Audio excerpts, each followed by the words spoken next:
Alright, so we're going to be talking about D&D and how to be a better player. If you're new to the channel, please hit that subscribe button and hit the like if you enjoy this video.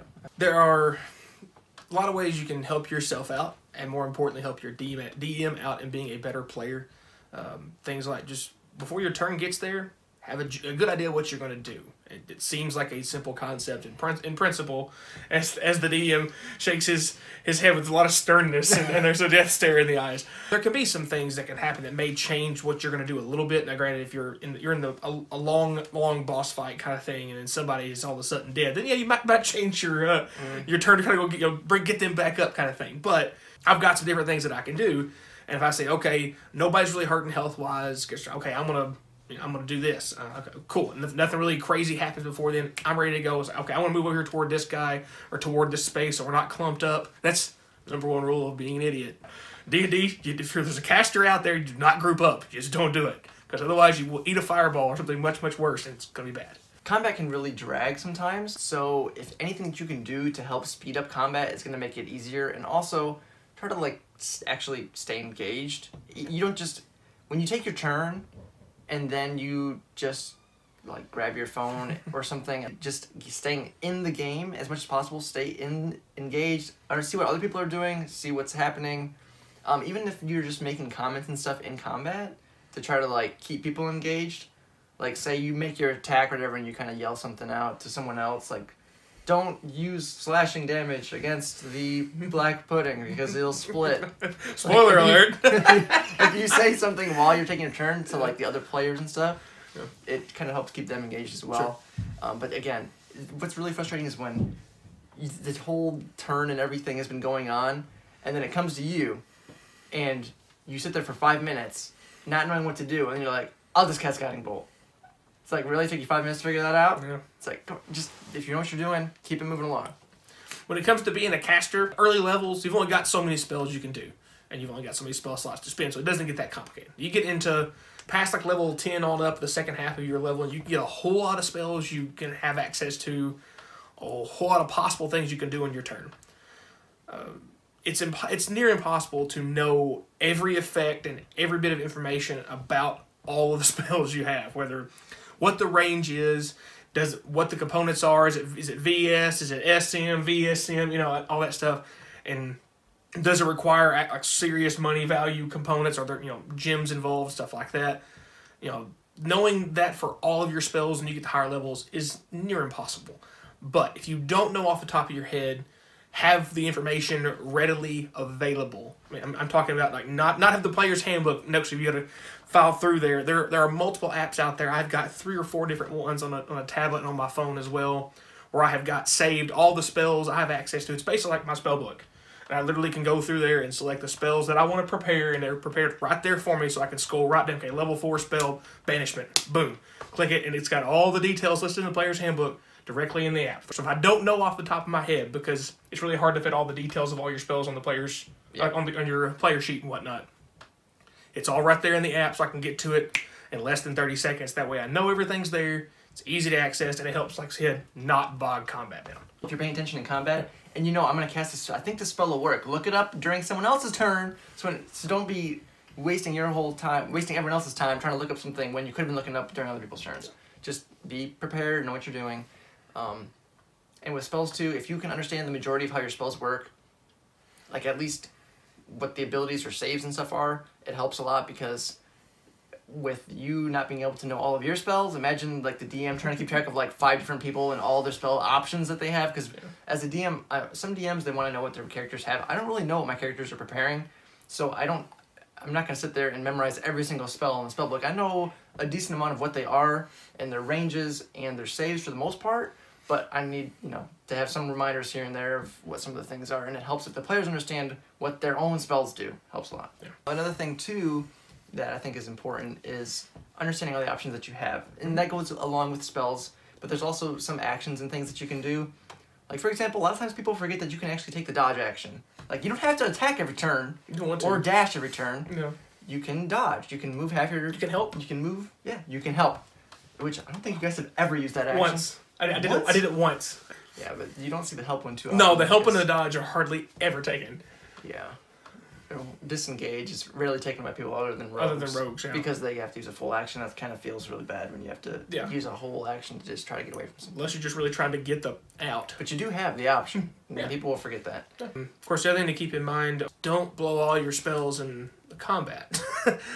Keep in mind that you don't know how your entire night's going to go. You don't know. Maybe it's the only combat you see that day, because maybe there's a lot of RP. You're talking to townsfolk. You're exploring territories, and you don't come across a lot. That's fine, but you don't know that. And if you end up the first thing you come across is like, I'm burning my biggest spell slot just to get out of here quickly. Well, then 3 miles down the road, there's a dragon sitting there. Good luck. Yeah. So be smart with how you use your spells.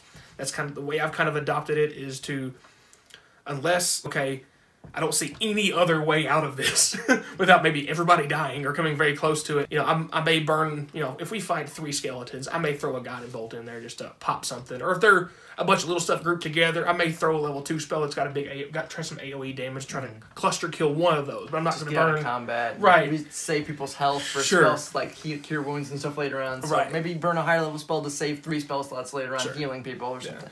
Yeah, not trying to burn a bunch of spell slots in a row to be cool and try to be like that guy who does the ultimate damage dealer, just bah, bah, bah, bah, bah, bah. In the long run, you're risking a whole lot to not really gain much playing it that way. Another thing I would say is to understand and know your character and their backstory and why they're acting why they do and things like that. So having reasons why you're acting and not like metagaming. Because it's so hard not to do that. I know this monster is resistant to lightning damage, so I'm not going to use any lightning spells. It's like, but your character doesn't know that, so.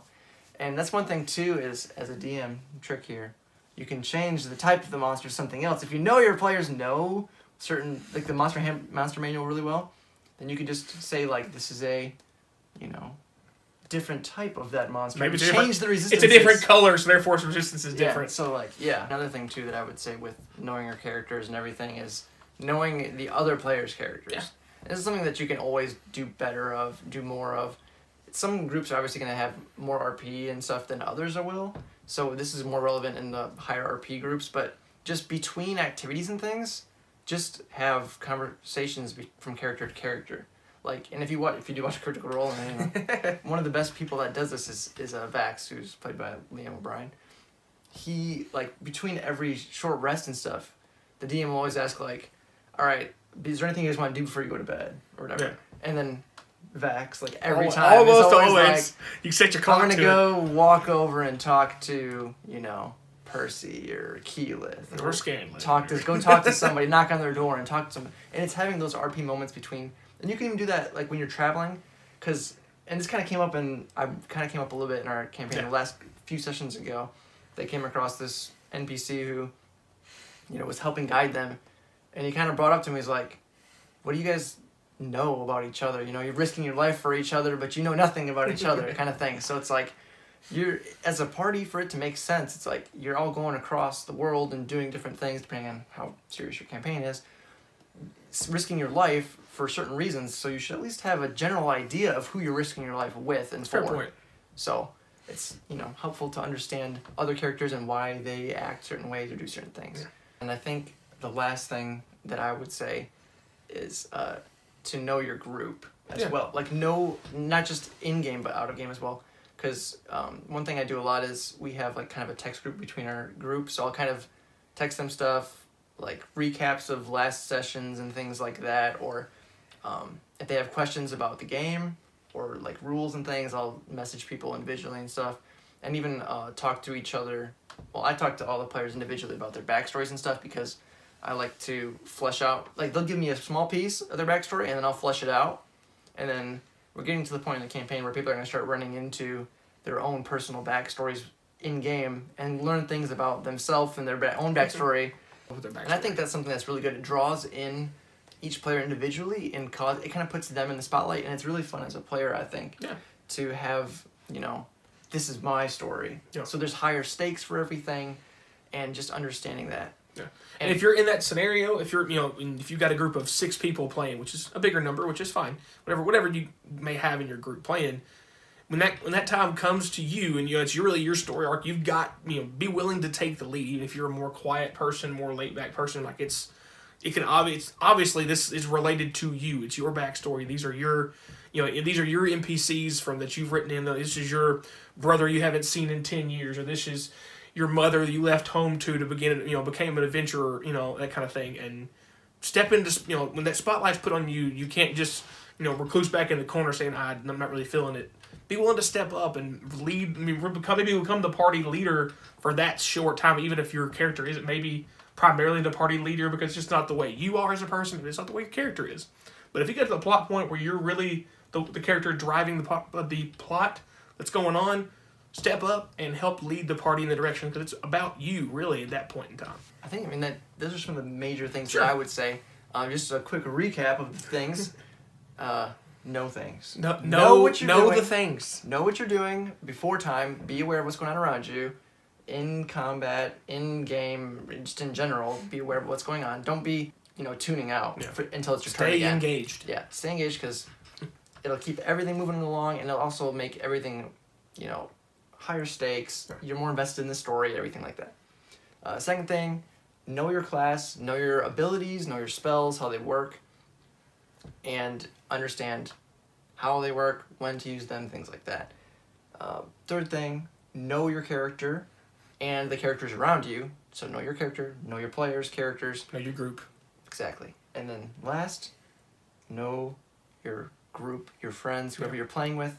Have some kind of communication, even if it's just between you and your DM about certain things that maybe you want to say, like, we really enjoyed these things, we didn't really like these things, and that kind of helps the DM a lot understand, like, how they want to turn and tune the story and the gameplay to best suit you guys. Communication is absolutely key between players together and the players and the DM, because the whole point is for all of you to enjoy yourself, not just the DM, not just the players. Everybody is supposed to design to have fun. So everybody communicate together makes everybody's job easier and more fun. Yeah, the more you are on the same page, the better it's going to be for everybody. So, all right, I think that kind of sums it up. So again, if you guys enjoyed the video, please give it a like, subscribe to the channel. It always helps a lot. We're going to keep these coming constantly, and hopefully you guys enjoy them and keep liking and subbing and all that crap, and keep doing it. We'll keep making them. So, thank you guys for watching. Appreciate it. Enjoyed it. What's the purple lightning lizard thing? The purple lightning lizard. Purple lightning lizard? What's it called? Purple worm? No. Dang it. Where's it at? Purple lightning wizard. I'm gonna cut that out. So.